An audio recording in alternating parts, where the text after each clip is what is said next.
4월 22일 목요일 하나님께서 저희에게 주시는 말씀은 출애굽기 8장 16절부터 24절까지의 말씀입니다. 하나님의 말씀입니다. 여호와께서 모세에게 이르시되 아론에게 명령하기를 내 지팡이를 들어 땅에 티끌을 치라 하라. 그것이 애굽 온 땅에서 이가 되리라. 그들이 그대로 행할세 아론이 지팡이를 잡고 손을 들어 땅에 티끌을 치매 애굽의 온 땅의 티끌이 다 이가 되어 사람과 가축에게 오르니 요술사들도 자기 요술로 그같이 행하여 이를 생기게 하려 하였으나 못하였고 이가 사람과 가축에게 생긴지라. 요술사가 바로에게 말하되 이는 하나님의 권능이니이다 하였으나 바로의 마음이 완악하게 되어 그들의 말을 듣지 아니하였으니 여호와의 말씀과 같더라. 여호와께서 모세에게 이르시되 아침에 일찍이 일어나 바로 앞에 서라. 그가 물 있는 곳으로 나오리니 그에게 이르기를 여호와께서 이같이 말씀하시기를 내 백성을 보내라. 그러면 그들이 나를 섬길 것이니라. 내가 만일 내 백성을 보내지 아니하면 내가 너와 내 신하와 내 백성과 내 집들에 파리떼를 보내리니 애굽 사람들의 집에 파리떼가 가득할 것이며 그들이 사는 땅에도 그러하리라. 그날에 나는 내 백성이 거주하는 고센 땅을 구별하여 그곳에는 파리가 없게 하리니 이로 말미암아 이 땅에서 내가 여호와인 줄 내가 알게 될 것이라. 내가 내 백성과 내 백성 사이를 구별하리니 내일 이 표징이 있으리라 하셨다 하라 하고 여호와께서 그와 같이 하시니 무수한 파리가 바로의 궁과 그의 신하의 집과 애굽 온 땅에 이르니 파리로 말미암아 그 땅이 황폐하였더라. 아멘. 오늘 본문은 세 번째 재앙과 네 번째 재앙에 대한 기사가 나옵니다. 세 번째 재앙을 먼저 보겠습니다. 세 번째 재앙은 이 재앙인데요. 17절, 16, 17절을 보시면 여호와께서 모세에게 이르시되 아론에게 명령하기를 내 지팡이를 들어 땅에 티끌을 치라 하라. 그것이 애굽 온 땅에서 이가 되리라. 그들이 그대로 행할세 아론이 지팡이를 잡고 손을 들어 땅에 티끌을 치매 애굽 온 땅의 티끌이 다 이가 되어 사람과 가축에게 올랐다.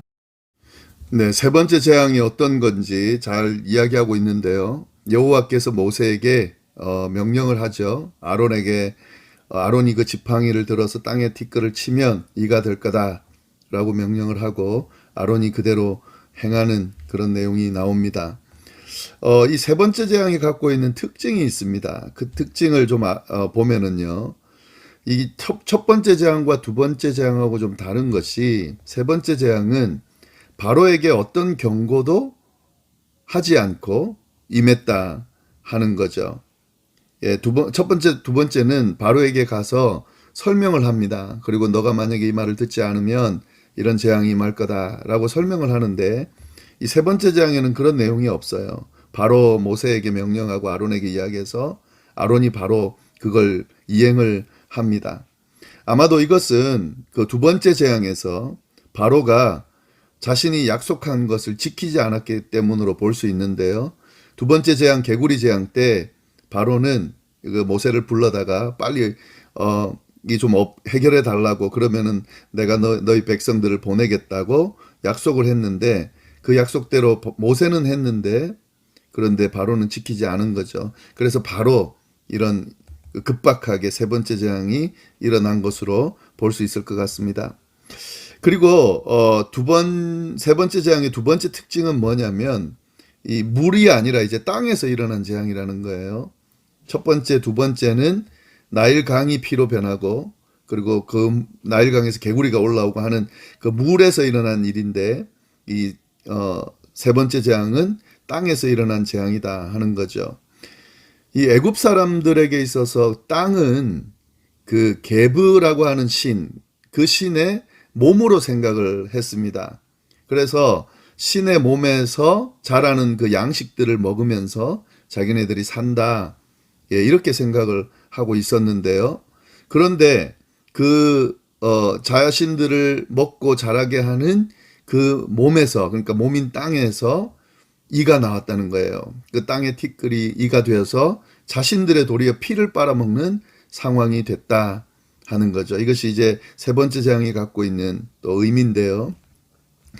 그리고 또 한 가지 더 특징이 있습니다. 이 세 번째 재앙이 갖고 있는 특징이 있는데 그게 뭐냐면 애굽 요술사들이 따라하지를 못해요. 예, 그래도 두 번째 재앙까지는 그래도 흉내는 냈습니다만은 세 번째 재앙인 이 이를 만드는 땅의 티끌로 이를 만드는 이 부분은 따라하지를 못합니다. 18절 말씀을 보시면은 요술사들도 자기 요술로 그같이 행하여 이를 생기게 하려 하였으나 못하였다. 예, 이가 사람과 가축에게 생겼다. 그러니까 요술사들이 지금 따라할 수 없는 지금 이제 재앙이 일어나게 된 거죠. 그리고 따라하지 못하는 정도가 아니라요. 아예 그 사실이 하나님의 능력으로 된 거라고 인정을 해버립니다. 19절 보시면은 요술사가 바로에게 말하되 이는 하나님의 권능이니이다. 예, 이거는 애굽 요술사가 이야기한 거예요. 그것도 바로에게 이야기해 주는 거죠. 바로에게 하나님의 권능으로 이 일이 일어났습니다. 뭐 자기네들은 못하는 것은 물론이거니와 이것은 하나님의 권능이 아니면 일어날 수 없습니다. 라고 그렇게 이야기를 해줍니다. 예, 이것이 세 번째 재앙이 갖고 있는 특징인데요. 그런데 그렇게 이야기했는데도 불구하고 바로의 마음이 완악하게 되어 그들의 말을 듣지 아니하였으니 여호와의 말씀과 같더라. 아직까지 바로가 다시 마음이 완악해져서 그들의 말을 듣지 않는 그런 결과가 나옵니다. 뭐 아직까지 더 재앙들이 일어나면서 하나님의 존재가 더 드러나야 되기 때문에 세 번째 재앙에서 끝나는 건 아니죠. 그 다음 이제 네 번째 재앙인데요. 네 번째 재앙은 파리 재앙입니다. 20절 21절에 보면은 여호와께서 모세에게 이르시되 아침에 일찍이 일어나 바로 앞에 서라. 그가 물 있는 곳으로 나오리니 그에게 이르기를 여호와께서 이와 같이 말씀하시기를 내 백성을 보내라. 그러면 그들이 나를 섬길 것이니라. 내가 만일 내 백성을 보내지 아니하면 내가 너와 내 신하와 내 백성과 내 집들의 파리떼를 보내리니 애굽 사람의 집에 파리떼가 가득할 것이며 그들이 사는 땅에도 그러할 것이다. 둘째 재앙처럼요. 이제 자세한 설명이 나옵니다. 그리고 경고도 나옵니다. 예, 여기서 우리가 다시 한번 주목할 것은 지금 이 재앙들이 일어나는 이유죠. 하나님께서 내 백성을 보내라. 그들이 나를 섬길 것이라 라고 명령하시고 이 명령을 행하지 않으면 이 재앙이 일어난다 라는 설명을 하고 계신데 그것도 다시 한번 주목해서 보기를 바랍니다. 그래서 네 번째 재앙도 이렇게 지금 제안을 했는데 뭐 바로는 보내지 않겠죠. 여기서 이 파리라고 하는 것은 우리가 알고 있는 파리도 맞지만 그 파리만을 이야기하는 것이 아니라 파리를 포함한 해충을 이야기합니다. 예, 곤충을 포괄적으로 지칭하는 것이라 볼 수 있는데요. 이 곤충의 신도 있어요, 애굽에는. 그래서 이 곤충이 와가지고 곡물들을 자꾸 먹어버리고 이렇게 하니까 예, 그를 이제 달래고 하는 그런 신으로 섬기는 그런 모습이 있었던 것 같은데 이 신이 결국에는 하나님의 명령으로 이 온 땅에 가득하면서 애굽 땅을 괴롭히고 황폐하게 만드는 그런 지금 재앙이 일어난다 하는 거죠. 이 네 번째 재앙도 특징이 있습니다. 이 특징을 좀 잘 볼 필요가 있는데요. 어떤 특징이 있냐면 이 네 번째 재앙은 하나님이 직접 재앙을 내리십니다. 그게 무슨 말이냐면 첫 번째, 두 번째, 세 번째는 모세를 통해서 아론을 통해서 또 그들의 지팡이를 사용해서 재앙이 내려지는데 이 네 번째 재앙은 그런 거 없이 하나님께서 바로 이 재앙을 내리십니다. 24절에 보면은요. 다른 내용 없이 여호와께서 그와 같이 하시니 예, 파리떼가 있게 앞에 설명한 대로 하시니 그 다음에 일어난 거예요. 무수한 파리가 바로의 궁과 그의 신하의 집과 애굽 온 땅에 이르니 파리로 말미암아 그 땅이 황폐하였더라. 예, 하나님께서 직접 이런 재앙을 내리셨다 하는 거죠. 이게 특징 중에 하나고요. 그리고 또 한 가지 중요한 특징이 있는데 이 네 번째 재앙부터 애굽 사람들과 이스라엘 사람들이 구별되어집니다. 앞에 세 재앙에서는 사실은 구분이 없었어요. 그냥 애굽 땅에 있는 모든 이들, 이스라엘 사람들에게도 그 재앙이 임했습니다. 그런데 네 번째 재앙부터는 아니에요. 하나님이 특별히 구분을 하세요. 22절, 23절에 보면 그 내용이 잘 나오는데, 그날에 파리떼가 임할 그 재앙이 있을 때에 내 백성이 거주하는 고센 땅, 이스라엘 백성이 고센 땅에 거주했잖아요. 그곳에는 파리가 없게 하겠다 하는 거죠. 거기는 재앙이 내리지 않게 하겠다라고 구분을 합니다. 예. 왜 그렇게 하는가? 거기 나오죠, 설명이. 이 땅에서 내가 여호와인 줄 너가 알게 될 것이다. 그러니까 이 이스라엘 백성들이 거주하는 이 땅에서 이것이 구분되어져서 이곳에는 재앙이 내리지 않게 해서 이들의 내가 하나님인 것을 너로 알게 하겠다. 그러면서 23절 이야기죠. 내가 내 백성과 하나님의 백성과 너의 백성 사이를 구분하리니 내일 이 표징이 있으리라 하셨다. 그러니까 하나님의 백성과 바로의 백성을 구분하겠다는 거죠.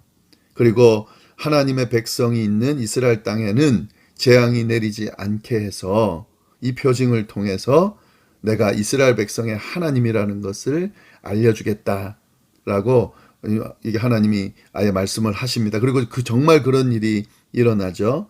애굽 땅에는 파리떼가 막 다 덮지만 고센 땅에는 이스라엘 백성들이 있는 고센 땅에는 그 재앙이 임하지 않습니다. 그리고 또 특징 중에 하나가 이 파리떼가 와서 사람을 귀찮게 하는데 그것만이 아니라 결론적으로 24절 마지막에 보면은요. 그 땅이 황폐하였더라. 땅을 황폐하게 만들겠다 하는 거죠. 이 재앙이 점점점 심각해지고 있음을 우리가 볼 수가 있습니다. 이제는 정말 바로가 거역할 수 없는 그런 재앙들이 일어나고 있는 거죠. 이 세 번째 재앙, 네 번째 재앙, 이걸 통해서 우리가 깨달을 수 있는 것은요, 하나님이 물뿐만 아니라 땅도 다스리신다라고 하는 사실. 바로가 지금 또 애굽 사람들이 이 사실을 재앙을 통해서 이제 알아가겠죠. 우리도 알아야 됩니다. 하나님은 천지를 만드신 분이고 천지를 다스리시는 분이다라고 하는 사실 우리가 다시 주목해야 되고요. 그리고 애굽 요술사들도 인정하는 하나님의 권능, 하나님의 능력과 권능은 이스라엘 백성들, 하나님의 백성들만 인정하는 것이 아니라 애굽 요술사들, 전혀 관련이 없는 사람들도 인정할 수밖에 없는 그런 능력을 보이신다 하는 거죠. 오늘날도 마찬가지입니다. 하나님의 백성들을 하나님께서 인도해 가실 때에, 하나님의 능력으로 이끌어 가실 때에 이것을 믿지 않는 사람들도 보게 될 수밖에 없어요. 사실은 그래서 하나님의 존재를 알게 되고 또 하나님을 믿게 되는 일들이 많이 일어납니다. 그것도 좀 보시면 좋을 것 같고요. 그리고 재앙이 일어나고 있잖아요. 온 땅이 황폐해진다 그랬습니다. 그러나 그 재앙 가운데서도 하나님의 백성, 당신의 백성을 구별하시고 보호하신다라고 하는 사실을 오늘 말씀을 통해서 우리가 알 수가 있습니다. 이 세상에 많은 재앙들이 일어나죠. 물론 이 재앙들에 하나님의 백성들도 노출이 되고 그 재앙으로 인해서 그 재앙의 피해를 보기도 합니다만은 이 사실을 좀 명심하면 좋겠습니다. 하나님께서 결국에는 그 백성들을 보호하신다 하는 거죠. 그들을 구별하시고 이끄신다 하는 거예요. 그대로 끝이 아니다라고 하는 거죠. 우리가 눈앞에 보기에는 뭐 믿는 사람이나 믿지 않는 사람이나 똑같이 재앙을 당하는 것처럼 보이지만 그게 끝이 아닙니다. 하나님은 당신의 백성들을 분명히 보호하시고 구별하셔서 보호하시고 인도하시고 지키신다라고 하는 사실을 오늘 말씀을 통해서 우리가 깨달을 수 있습니다. 오늘 말씀 다시 한번 쭉 읽어보시면서 묵상하시면서 우리에게 주신 하나님의 음성을 듣고 또 그 음성대로 살아가는 그런 오늘 하루가 될 수 있기를 간절히 바랍니다. 기도하겠습니다. 하나님 아버지, 감사합니다. 오늘 또 귀한 말씀을 통하여 하나님과 함께 하나님의 뜻 안에서 또 하루를 시작할 수 있게 하시니 감사합니다. 하나님 아버지, 온 천지를 다스리는 하나님, 그 하나님이 바로 우리의 하나님인 것을 다시 한번 기억하게 하시고, 모든 사람들, 이 세상이 하나님의 권능을 인정할 수밖에 없다는 사실, 우리가 또 기억할 수 있도록 인도하여 주옵소서. 어떤 상황 가운데서도 당신의 백성을 구별하고 보호하신다라고 하는 사실을 우리가 확실하게 믿고 끝까지 믿을 수 있도록 주여 역사하여 주옵소서. 눈앞에 펼쳐지는 그런 상황과 또 어떤 환경, 이런 것들로 인해 시선 뺏기지 않게 하시고, 하나님께서 주신 약속 붙들고 그 믿음 가지고 우리에게 주어진 삶을 잘 살 수 있도록 주여 인도하여 주옵소서. 오늘 하루도 어디에서 무엇을 하든지 하나님의 은혜가 충만하기를 간절히 바라고 살아계신 예수님의 이름으로 기도드립니다. 아멘.